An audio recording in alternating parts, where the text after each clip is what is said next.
Eh bien bonjour à tous, bienvenue sur la conquête du rail.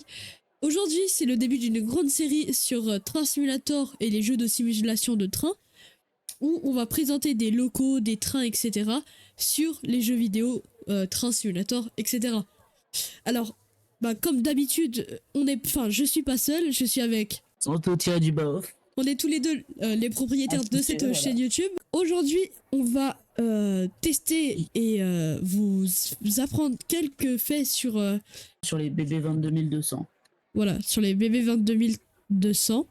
Et en particulier la 22347. Voilà, c'est ça. Alors, on va déjà commencer avec le démarrage de la locomotive BB 22347. Allez, là Alors, je te laisse faire. Alors, on va déjà mettre...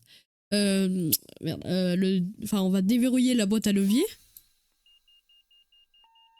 Wow, vous entendez le KVB, etc. Du coup, le KVB, c'est ça. Voilà. Donc en gros, c'est un peu comme un système. Le gendarme... Voilà, donc en gros, tu mets une vitesse max, et si tu la dépasses, ça va arrêter le train. Alors, le KVB, ça s'appelle le contrôle de vitesse par balise. Voici une balise. Et le KVB est relié à cette balise. Et cela envoie des informations si le train est trop rapide ou pas. Et si il dépasse les vitesses limitées, le train procède à un arrêt d'urgence.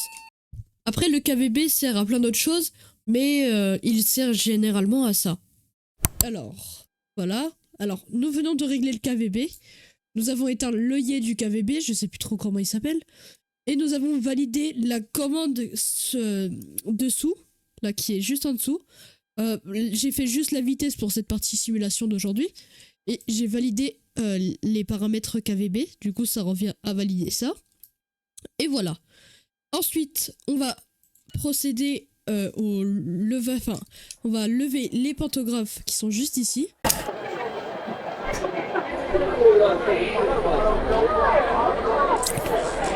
On va lever les deux pantos. Ensuite, maintenant que les deux pantos sont levés, on va armer le disjoncteur. D'ailleurs, on peut souvent retrouver les locomotives en gare avec les deux pantos comme ça. Ou tout simplement pour changer de courant, voilà. Voilà. Alors, aussi, on va mettre la clé de frein en service. Alors voilà. Ensuite, on va gérer le fief. En fait, c'est une opération qui consiste à mettre de l'air dans la locomotive pour les freins, le klaxon et moult choses. Alors, voilà comment on l'enclenche, enfin comment on met de l'air dans la locomotive. Juste ici, on appuie sur ce bouton. Donc, on voit bien le signal fief, enfin FEP. On va réarmer le FEP. Voilà. On voit bien les aiguilles de barre d'air, etc. qui se remontent. Et... Pardon. On va mettre un grand débit pour relâcher la pression des freins. Donc si je peux un peu faire un petit point sur les freins dans les trains, c'est pas du tout comme nos voitures où c'est une pression qui est exercée sur des plaquettes de frein et ça freine. Là, en gros, on vide l'air pour freiner et on en remet pour desserrer les plaquettes. Voilà. Voilà. Donc, pour ceux qui n'auraient pas compris, voici un petit schéma juste ici. Et c'est comme ça que ça marche. Le système est similaire au camion, par exemple, ou au bus. Ah ok, je savais pas. Alors, là, maintenant, on va se charger de la marche avant ou arrière de la locomotive. Là, en l'occurrence, on va mettre la marche avant. Alors... hop... L'inverseur. Du coup, ça s'appelle l'inverseur. On va le mettre sur avant.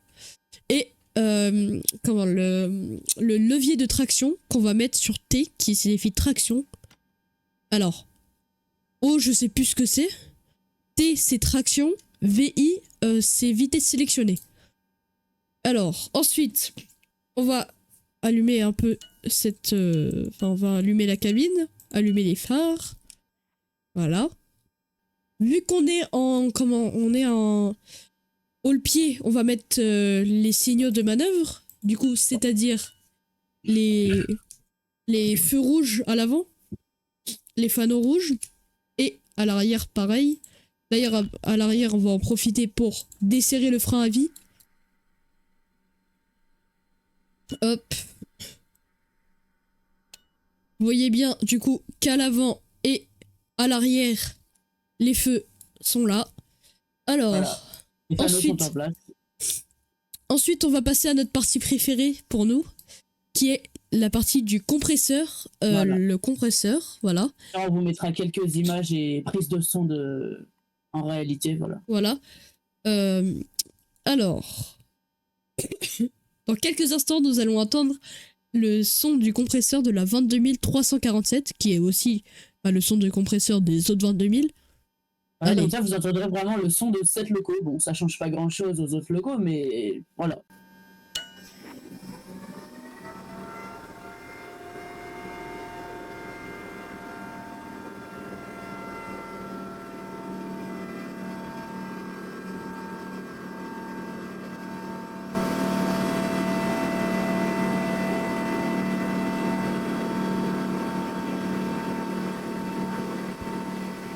Alors voilà un peu le son du compresseur de cette locomotive.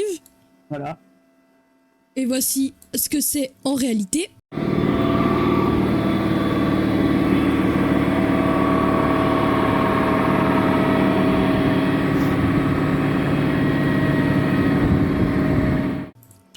Franchement, je trouve qu'ils ont bien bossé sur... Je trouve que le son est plutôt bien fait quand même. Ouais, ils ont bien bossé sur le son.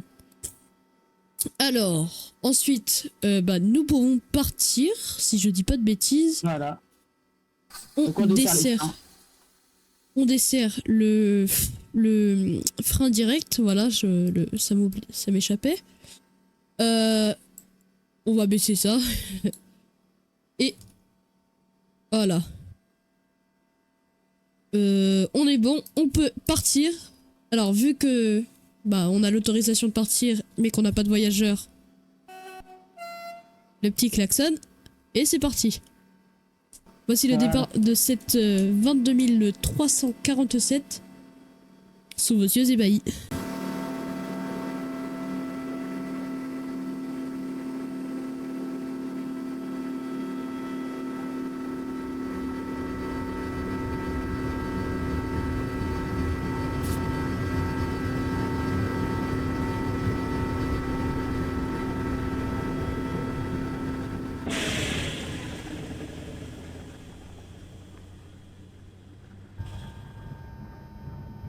Et voici le départ de cette 22347. Maintenant, mon ami Zanto va vous expliquer des détails sur cette loco pendant que moi, je vais conduire.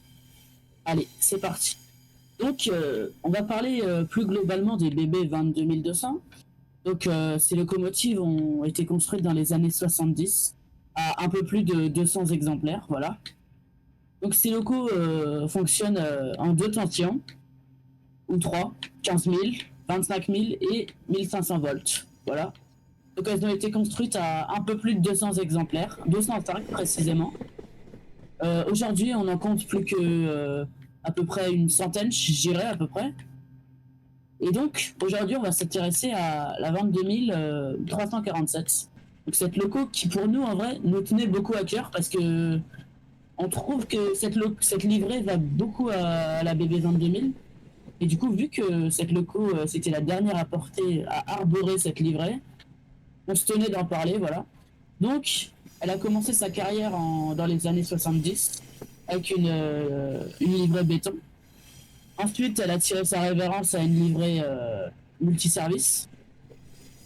Et en 2019, il y a une association de cheminots qui a décidé de la restaurer.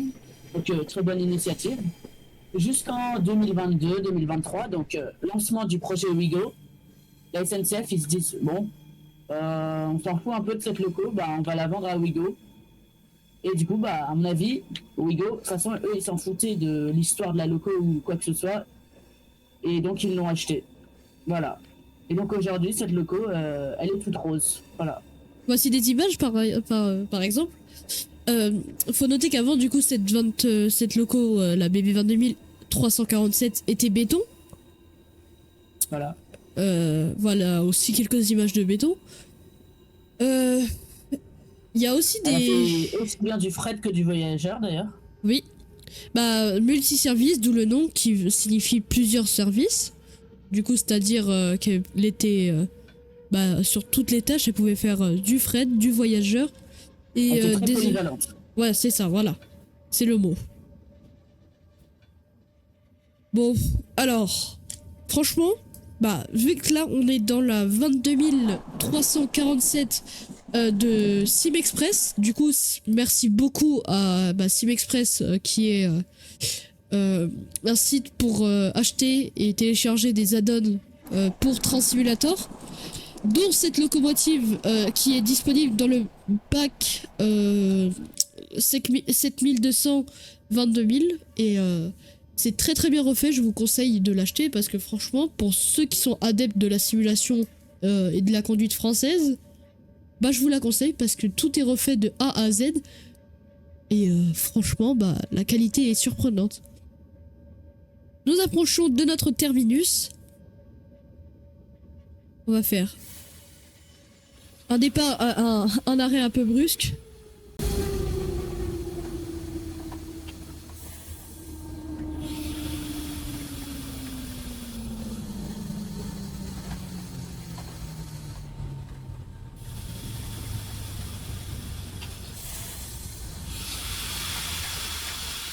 Et voilà, c'est la fin de ce trajet avec cette 22 347.